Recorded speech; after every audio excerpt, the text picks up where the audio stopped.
Ipinababasura na ni Vice President Sara Duterte yung articles of impeachment laban sa kanya. I understand that the palace's position on the impeachment is non-interference. Pero considering po yung mga lumabas na impormasyon sa determination of probable cause sa Kamara, ano po ang masasabi ng palasyo sa claim ng kampo ni VP Sara na, and I quote, "None of the allegations sufficiently establish the constitutional standards for culpable violation of the Constitution, bribery, graft and corruption, high crimes, or betrayal of public trust"? Unang-una po lumalabas dito sa kanyang naging tugon, hindi niya po dininay, walang outright denial ng mga akusasyon sa kanya. Katulad po ng di umanong paglustay ng confidential funds, pagbabanta sa buhay, lalong-lalo na sa buhay ng Pangulong Marcos Jr., pagtanggap di umano ng pera mula sa mga drug lords at mga unexplained wealth.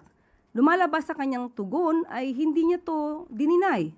At ang ginamit lamang niya na depensa ay mere technicalities. Bakit daw naipalabas o papaano nakuha ang mga ebidensyang ito?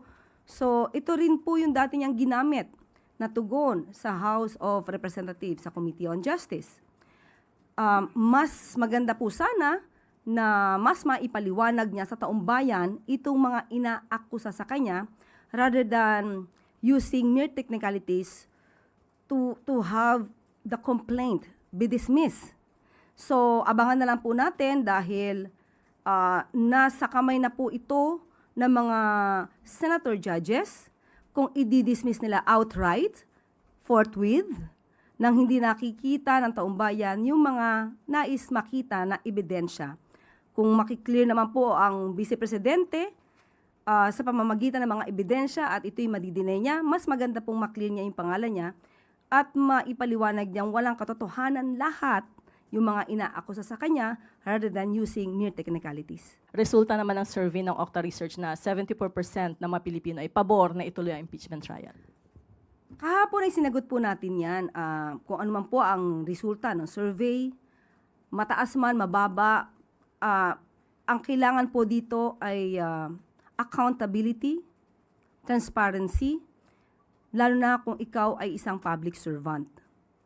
Pero muli, nasa kamay ito ng Senado at hindi po makikialam ang Pangulo sa mangyayari sa Senado. Taong bayan na lang po siguro ang maging mapanuri at magbasid kung ano mangyayari sa Senado.